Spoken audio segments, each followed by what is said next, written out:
네, 오늘 봉독한 여호수아서 1장 1절로 6절 말씀을 가지고 하나님이 쓰시는 사람이라는 제목으로 말씀을 드리려고 합니다. 하나님께서는 하나님 나라 확장을 위해서 당신의 백성들을 준비시키고 사용하십니다. 당신 혼자 다 하실 수 있음에도 불구하고 각 사람에게 각양의 은사를 주셔서 맡겨진 영역에서 일하게 하시는 것입니다. 특별히 오늘 말씀에 보면은 하나님의 위대한 종 모세가 죽었을 때에 하나님께서는 후계자인 여호수아에게 명령을 주신 겁니다. 2절 말씀 읽었습니다마는 다시 보시면은 내 종 모세가 죽게 되었으니 이제는 이 모든 백성으로 더불어 일어나 이 요단강을 건너서 내가 이스라엘 너희에게 주는 땅으로 가라, 그렇게 말씀을 하고 있습니다. 하나님께서는 이스라엘 백성들이 출애굽을 해가지고 40년 동안 광야 생활을 하는 동안 모세를 통하여서 여러 가지 하나님의 일들을 하셨습니다. 쓴물을 단물로 바꿔주셨다든지 만나와 메추라기로 먹이셨다든지 구름 기둥으로 불 기둥으로 이스라엘을 인도하시는 이런 놀라운 일들을 하였습니다. 이제 하나님께서는 모세라는 지도자의 뒤를 이어서 다음 세대의 지도자로 여호수아를 세우셨는데 그 사람의 이야기입니다. 사실 제가 다음 주일까지 설교하면 공식적으로는 담임 목사로 설교를 마무리하는데 어떤 설교를 할까? 이 누가복음 평지수훈 마지막 부분인데 그 마지막 부분은 다음 주일에 하려고 넘겨놨고 오늘 11시 예배 때는 치리 목사님이 오셔서 사무총에 앞서서 예배인도 설교하기 때문에 오늘은 똑 떨어진 한 설교를 해야 되는데 여러분이 들으시면은 전부 잊어보셨겠지만은 22년 전에 제가 부임했을 때 했던 설교가 모태가 된 그런 설교입니다. 여호수아는 모세의 종이었습니다. 모세의 시종이었습니다. 민수기서 27장 18절에 보면은 이제 여호와께서 모세에게 이르시되 눈의 아들 여호수아는 그 안에 영이 머무는 자니 너는 데려다가 그에게 안수하라, 그렇게 말했습니다. 전에 성경에 보면은 여호수아는 하나님의 신에 감동된 자다, 그렇게 번역이 돼 있었어요. 하나님의 영에 감동된 자, 그 안에 하나님의 영이, 성령이 머물러 있는 자다 하는 것이죠. 하나님께서는 모세에게 맡겨진 사명을 다 하게 되자 그의 뒤를 이어서 성령으로 충만한 여호수아라는 지도자를 세워주시고 이스라엘 백성들을 약속의 땅 가나안 땅으로 인도하시는 것입니다. 여러분, 우리는 하나님의 계획과 섭리 가운데 많은 사람들 중에 선택되어 하나님의 자녀가 되었습니다. 이제는 구원받은 우리들이 성령님께서 각 사람에게 주시는 각양의 은사, 각양의 재능에 따라서 우리의 사명을 감당하게 되는 것입니다. 나이가 많든 적든, 지식이 높든 낮든, 재물이 많든 적든, 신앙의 연조가 짧든 길든 우리 각 사람에게는 사명이 있습니다. 책임이 있다라고 하는 얘기예요. 오늘 여호수아가 쓰임받았던 것처럼 여러분의 생애도 주님의 나라를 위하여서 귀하게 쓰임받는, 내가 약하다, 부족하다, 모른다, 가진 게 없다, 배운 게 없다, 그러지 말고 하나님께 맡기고 하나님께서 함께해 주셔서 주님의 나라를 위해서 귀하게 쓰임받는 사람이 되어야 하는 것입니다. 그런데 그는 어떤 사람이었기에 하나님의 일에 쓰임받게 되었는가? 성경을 몇 군데 보면은 출애굽기 33장 11절에 보면은 사람이 자기 친구와 이야기하는 것처럼 여호와께서는 모세와 대면하여 말씀하시며, 모세가 그런 사람이었습니다. 하나님과 친구처럼 대화를 나눴어요. 하나님이 무서운 분이시지요. 어미로우신 분이에요. 그러나 한편으로는 친구와 같은 거예요. 모세와 대면하면서 대화를 나눴는데 모세는 진으로 돌아왔지만은 그 다음에 뭐예요? 눈의 아들 젊은 수종자 여호수아는 해막을 떠나지 아니했다. 해막은 어떤 장소입니까? 하나님과 만나는 장소였다라고 하는 것입니다. 여호수아는 하나님과 깊은 교제를 나누는 사람이었습니다. 모세가 성막을 떠난 뒤에도 여호수아는 성막을 떠나지 아니하고 하나님과 기도했습니다. 마치 친구와 대화하듯이 하나님과 대면하여 이야기했다라고 하는 것입니다. 우리가 기도라고 하는 것은 나이가 많다고만 할 수 있습니까? 아니에요. 우리 하이프레이즈 어린이들도 하나님과 기도할 수 있어요. 하나님께 내 소원을 아뢰고 하나님의 음성을 듣고 하나님이 이거 어떻게 해야 돼요? 그러면 하나님이 마음속에 감동해 주시고 전에 설교 들었던 말씀이 생각나게 되어지는 것입니다. 그렇습니다, 여러분. 하나님께서는 하나님과 대화하는 사람, 하나님과 연결된 사람, 하나님과 교제하는 사람을 쓰시는 것입니다. 하나님이 약속된 말씀을 믿고 주님의 능력을 믿고 주님의 말씀 속에 축복을 믿고 부르짖어 간구하는 사람을 사용하신다라고 하는 것입니다. 하나님의 말씀을 붙들고 매달리며 씨름하며 부르짖을 때에 하나님께서는 우리를 당신의 나라 하나님의 영광을 위하여 사용하시는 것이에요. 그래서 너는 내게 부르짖어라. 내가 내게 응답하겠다고 말씀을 하신 것입니다. 하나님의 신에 감동된 사람, 하나님과 깊은 영적인 교제를 나누는 사람, 이런 사람들을 하나님께서는 사용하시고 교회의 주인공으로, 부흥의 주인공으로 만드신다라고 하는 것입니다. 그러면 이렇게 하나님의 나라를 위해서 쓰임받았던 모세라는 사람이나 여호수아라고 하는 사람은요, 어떻게 준비되었었는지 오늘 한두 가지만 간략하게 살펴보려고 합니다. 하나님의 나라를 위해서 쓰임받기 위하여서 어떤 과정이 있었는가, 얼마나 시간이 걸렸는가를 첫 번째로 보려고 하는 것입니다. 하나님의 사람으로 쓰임받기 위하여서 준비되는 과정입니다. 그들이 하나님의 사람으로 쓰임받기 위해서는 상당한 시간이 필요했습니다. 수많은 과정이 있었다라고 하는 겁니다. 잘 아시죠? 모세가 120년 살았는데요, 처음 40년은 바로의 궁중에서, 그 다음 40년은 미디안의 광야에서 목자로 이 하나님께서 훈련을 시켰어요. 장장 80년 동안 훈련을 시킨 다음에 이제 이스라엘 너희 민족을 애굽에서 이끌어내라 하나님이 불러주신 것이죠. 여호수아도 마찬가지입니다. 출애굽의 제1세대로서 모세의 시종으로서 장장 40년이라는 세월을 훈련받았다라고 하는 것입니다. 여러분, 우리가 하나님의 일에 쓰임받기 위해서 조심해야 될 것이 있습니다. 피해야 할 것이 있습니다. 그것은 바로 조급함이라고 하는 것입니다. 조급하다, 급하다라는 것. 큰 나무는요, 자라는 시간이 필요합니다. 큰 건물을 짓는데도 많은 시간이 필요합니다.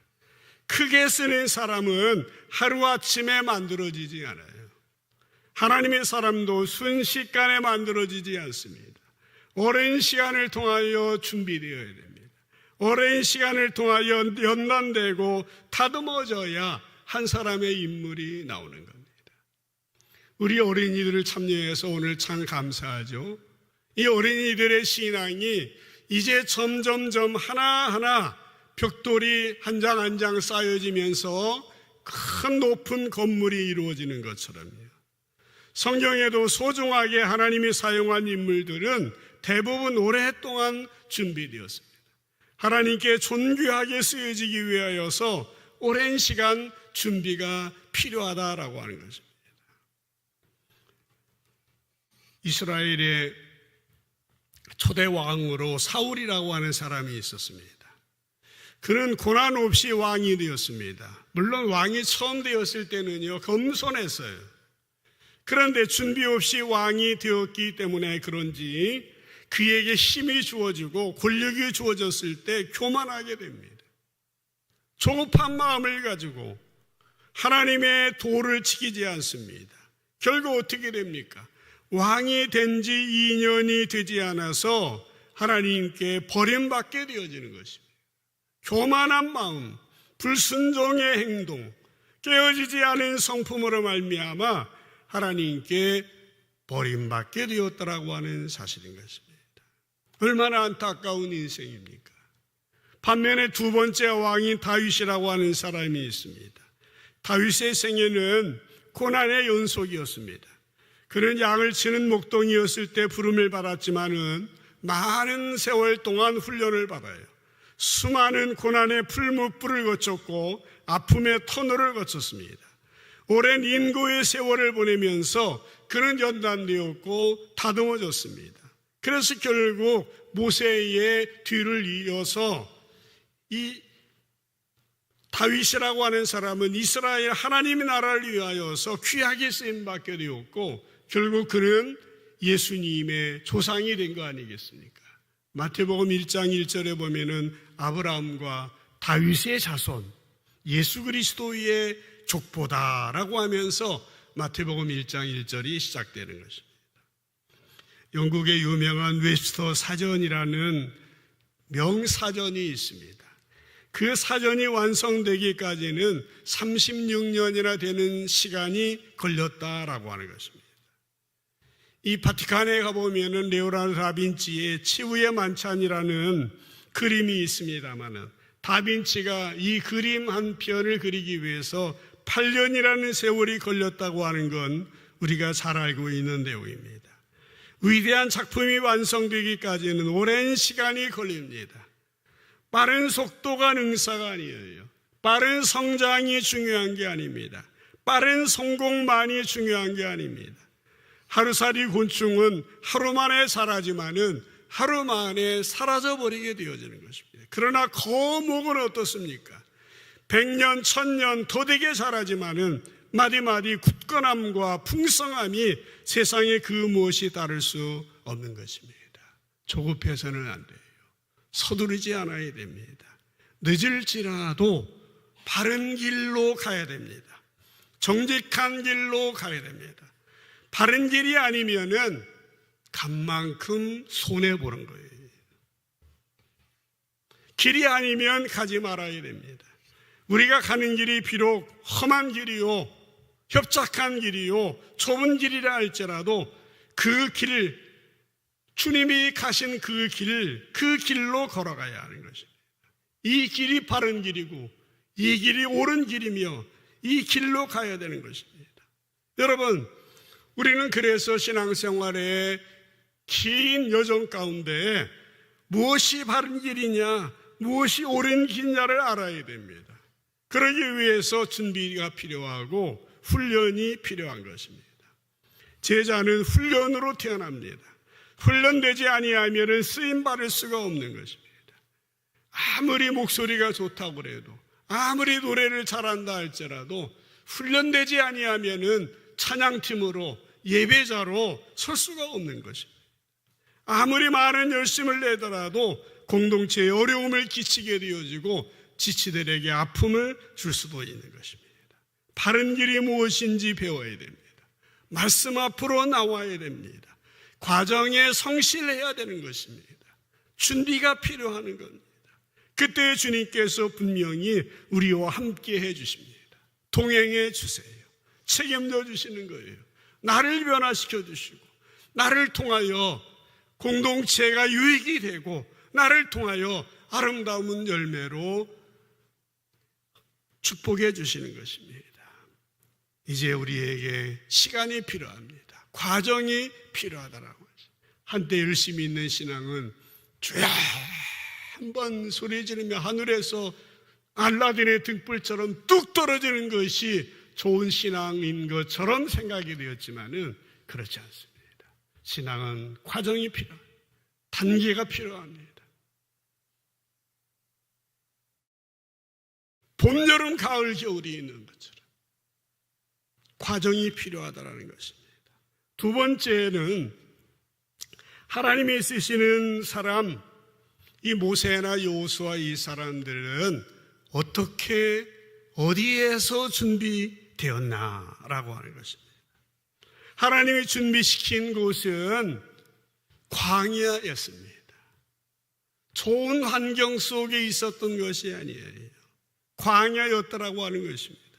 물론 모세는 처음 애굽의 궁중에서 40년 당대 최고의 훈련을 받았습니다.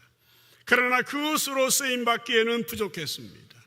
그때는 그에게 혈기가 있었어요. 자기로서 할 수 있다고 자기 동족을 괴롭히는 건축 현장의 십장을 가서 죽이지 않습니까? 그것 때문에 미디안 광야로 도망가는 거예요. 자기로서 다 할 수 있다고 생각했습니다만 그것으로 부족했습니다. 그래서 하나님께서는 그를 광야로 보내셔서 40년 동안 훈련받게 하신 겁니다. 여호수아도 아까 말씀드렸죠. 역시 마찬가지입니다. 여호수아도 역시 광야에서 만들어졌습니다. 여러분, 광야는 어느 장소입니까? 추운 곳입니다. 짐승들이 울거리는 곳입니다. 먹을 것, 마실 것, 쉴 곳이 부족한 곳입니다. 아무리 사람으로 몸부림쳐도 어찌할 수 없는 곳이 광야인 것입니다. 하나님께서는 그곳에서 하나님의 사람들을 훈련시킨다라고 하는 것입니다. 저의 인생을 돌이켜봐도 광야와 같은 시간들, 광야와 같은 순간들이 있었습니다. 여러분도 마찬가지일 겁니다. 혹시라도 아직 광야를 경험하지 않은 분들이 계실지 모르겠습니다. 인생의 외로운 부분, 힘들고 추운 경험이 아직 없는 분이 있을지 모르겠습니다. 아마 어린이들은 뭐가 고민이 될지, 아마 공부하는 것도 고민이 되고 친구들하고도 또 사귀는 것 때문에도 고민도 되고 또 뭐 맛있는 간식 안 줘서 기분 나빠서 고민도 되고 여러 고민이 될지 모르겠지만은 진짜 사람으로 해결할 수 없는 그런 어려움을 겪을 때가 있다라는 것입니다. 하나님께서는 하나님의 사람들을 광야 학교로 졸업하게 하시고 일을 맡기시는 것입니다.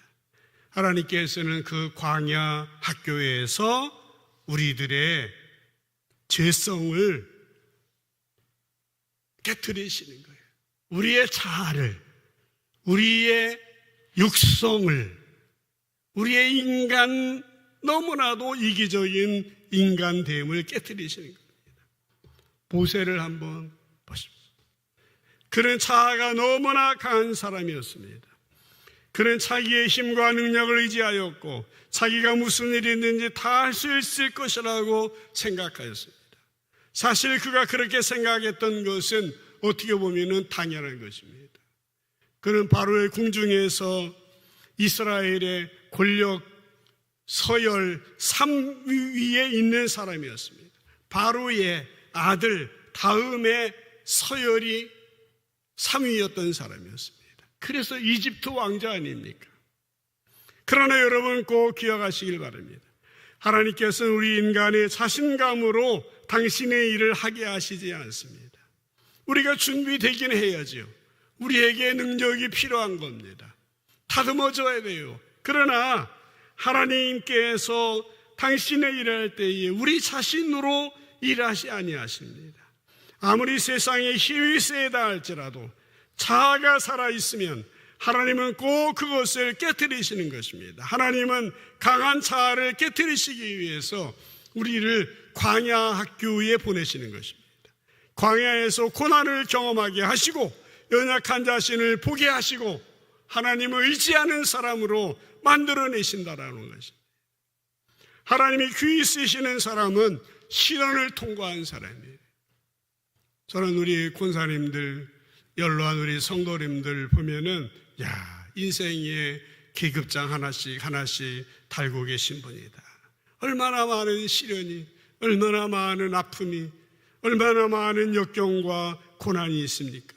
다 그 고난을 이기고 여기까지 온 것입니다. 사랑하는 성도 여러분, 하나님께서는 우리가 깨어지는 만큼 쓰신다고 하는 것을 꼭 기억하셔야 됩니다. 어려움이 있다고 해서 낙심하지 마세요. 좌절하지 마세요. 포기하지 마세요. 하나님, 우리가 깨어진 만큼, 우리가 준비되어진 만큼 사용하신다고 하는 걸 꼭 기억하시고, 어려움이 있어도 또 참고 견디고 인내하면서 하나님의 나라 주님의 영광을 위해 쓰임 받으시고 주님이 예비하신 복을 여러분뿐만 아니라 여러분의 가정, 자녀들에게까지 임하게 되시기를 주님의 이름으로 간절히 축복합니다. 여러분 꼭 기억하십시오. 세상의 어떤 것, 인간적인 어떤 것으로는 하나님 나라에 쓰임받지 못합니다. 그러므로 우리가 무엇을 가졌느냐가 아니라 중요한 게 뭐라고요? 내가 어떤 사람이냐가 중요한 것입니다. 내가 어떤 사람이냐, 내 마음을 피운 사람이냐, 내 자아가 깨어진 사람이냐, 내가 죄인됨을 인정한 사람이냐, 내가 연약함을 인정하고 겸손한 사람, 하나님을 두려워하고 하나님 앞에 무릎 꿇을 줄 아는 사람, 하나님을 신뢰하고 하나님을 의지할 줄 아는 사람, 이런 사람이 하나님의 나라를 위해서 쓰임받는다라고 합니다. 그래서 섰다 하는 자마다 넘어질까 조심하라, 그렇게 말씀하고 있습니다. 어떤 사람이요, 나비가 이제 막 나오려고 하는 꼬치 하나를 발견했어요. 가만히 보니까 그 꼬치에 작은 구멍이 생겼어요. 그 나비가 이제 나오려고 하는 것 같아요. 그 사람은 나비가 꼬치를 뚫고 나오나 기다리다가 시간이 많이 몇 시간이 지났는데도 나비는 그 작은 구멍을 뚫고 나오지 못해요. 그래서 이렇게 해서는 영영 나오지 못할 것 같아서 도와주기로 마음먹고 칼을 가져다가 그 꼬치의 구멍을 약간 크게 주니까 나비가 그제서야 쉽게 꼬치에서 빠져나오더라고 합니다. 그런데 거기부터 문제가 생겼습니다. 꼬치에서 나온 나비는 아직 찌부러진 상태였고 아주 작고 가냘픈 날개를 가지고 있었습니다. 그 사람은 이 나무가 언젠가는 날개를 활짝 펴고 아름답게 날겠지 하면서 지켜보았지만은 안타깝게도 그 나비는 날지 못했습니다. 날개는 있었지만 날지 못하는 나비가 된 것입니다. 여러분 어떻게 생각하세요? 그 사람은 자기 생각으로 나비가 잘 나오도록 해주었습니다. 하지만 하나님의 계획을 몰랐던 거예요. 나비는 그 고치의 작은 구멍을 꼭 빠져나와야 합니다. 이것이 하나님의 계획입니다. 이 나비가 작은 구멍을 뚫고 나올 때에 힘든 일이에요. 고통스러운 일입니다. 어려운 상황입니다. 그러나 하나님께서는 그 과정을 이기고 나올 때에 그 나비는 날개를 활짝 펴고 아름답게 저 하늘을 향하여 날아갈 수 있게 되어지는 것입니다. 때로 힘든 상황이 있을지 몰라도 하나님께서는 모든 일을 합력하여 선을 이루어 주시며 당신의 목적을 이루시는 것입니다. 작은 구멍은 하나님이 필요해서 만들어 놓은 창치였던 것입니다. 나비가 작은 구멍을 뚫으려고 했을 때에 몸통에 있던 액체가 다 짜내어져서 나비의 날개를 적시게 되고 그런 과정을 거쳐서 나비가 꼬치를 빠져나오면은 힘차게 하늘을 날 수 있게 되어지는 것이에요. 여러분, 우리의 삶 가운데도 여러 가지 힘든 일이 얼마나 많습니까? 아파서 눈물을 흘리시는 더 이상 견딜 수 없는 상황도 있을 수 있습니다. 그러나 때로 이런 힘든 과정이 우리의 삶 가운데에는 필요한 법인 것입니다. 만약 하나님이 우리가 살아가는데 아무런 장애물도 없게 해주셨다면 그것이 도리어 우리를 불구로 만들 수도 있는 것입니다. 그래서 어떤 선인은 고난은 잔인한 스승이다 라고 하는 유명한 말을 남겼습니다. 고난은 잔인한 스승이다. 우리들이 주님 앞에 나오도록 하시고 우리를 겸손하게 하시고 우리를 하나님 의지하게 하시고 우리들로 하여금 강한 용사로 온 세상에 나아가 열방을 향하여 복음을 들고 힘차게 하나님 나라 세우도록 하시기 위하여서 그렇게 하신다라는 것입니다. 뇌성마비 시인 송명희 시인이 있는데요, 이 송명희 시인이 그 시를 썼습니다. 여러분 들어보셨는지 모르겠어요. 나라고 하는 시인데요, 나는 힘을 달라고 기도했더니 하나님은 나에게 힘든 일을 주어서 내가 강해지도록 하셨다. 힘을 달라고 기도했더니 힘든 일을 주셨대요. 내가 지혜를 달라고 기도했더니 하나님은 나에게 풀어야 될 문제를 주셨다. 나는 부귀를 달라고 기도했더니 하나님이 나에게 머리와 근육을 주셨고 그것을 사용해야 했다. 나는 용기를 달라고 기도했더니 하나님 나에게 극복해야 할 장애물을 주셨다. 나는 사랑을 달라고 기도했더니 하나님은 내게 도와줘야 할 사람들을 내게 보내주셨다. 내가 도와달라고 기도했더니 하나님이 나에게 기회를 주셨다. 내가 원하는 것은 하나도 주시지 않았지만 나는 내가 필요한 모든 것을 다 받았다. 송명희 시인의 이 유명한 시인 것입니다. 사랑하는 성도 여러분, 혹시 여러분이 어렵고 힘든 광야와 같은 길을 걸어가고 계십니까? 먼저 하나님의 위로하심이 함께 하시도록 저도 기도하겠습니다. 그러나 한편으로 또 생각하셔야 될 것은 뭡니까? 하나님께서는 우리를 광야에서 준비시키신다는 사실입니다. 결국에는 하나님 나라를 위해서, 복음 사역을 위해서, 행복한 가정을 위해서 하나님이 이 과정들을 사용하신다고 하는 사실입니다. 실망하지 말고 큰 꿈과 비전을 갖고 소망을 가져야 됩니다.